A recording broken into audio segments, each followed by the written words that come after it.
আর বলছি কি, এই যে কাচারি মায়ের যে কয়েকদিন ধরে কাজটা চলছে, সেটা রং চলছিল, আবার সাজগোজ চলছিল, চোখ হচ্ছিল। এখন এই যে সাজানোর পালা, এই যে দেখতে পাচ্ছেন গয়নাগাটি লাগানো হয়ে গেছে। এদিকে তারপর এই যে মুখটা দেখাবার চেষ্টা করো। এই যে মুখ রেডি আছে। এই যে এখন চুল পরাচ্ছি, এইভাবে চুল পরাতে হয়, এইভাবে চুল পরাচ্ছি। এরপরে সাজ পরাবো, গয়না পরাবো।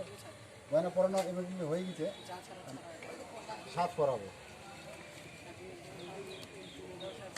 এদিকে ডাইনিং রুমনি দেখেন, এদিকে ডাইনিং রুমনি রেডি হয়ে গেছে একদম।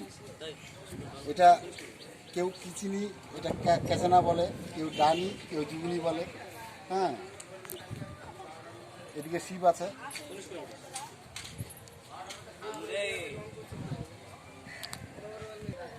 কালীগড়ারা কাজ করছে।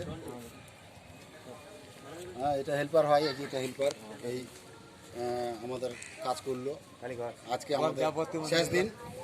আজকে আমাদের এই যে কাচারি মায়ের রেডি করলাম, যেটা রূপ, সেটাই লাস্ট কাজ চলছে।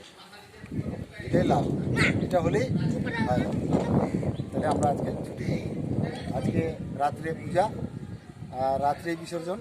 আপনারা আসবেন পূজাতে এবং ভোগ দিবেন, মানত করবেন, তাতে উপকারিত হবে। অ্যাড্রেসটা বলো। হ্যাঁ, অ্যাড্রেসটা বলো। একজ্যাক্ট হুম, বুঝতে পারলাম না। ডিস্ট্রিক্ট, হ্যাঁ, ডিস্ট্রিক্টটা বামগুলা। ডিস্ট্রিক্ট, হ্যাঁ, এটা বামুংলা থানা আর জেলাটা মালদা। আর আমরা যে কাজ করছি, আমরা মানলি থেকে এসে কাজ করছি শিল্পী হিসাবে। আমার নাম সদানন্দ সরকার, বাবার নাম সদ্যীয় সকেন সরকার। আমরা পাল নয়, আমরা জাতিগত পাল নয়, আমরা এই কাজটাকে শিখেছি বলেই আজকে কালীবাড়ি কাজ করছি। নমস্কার।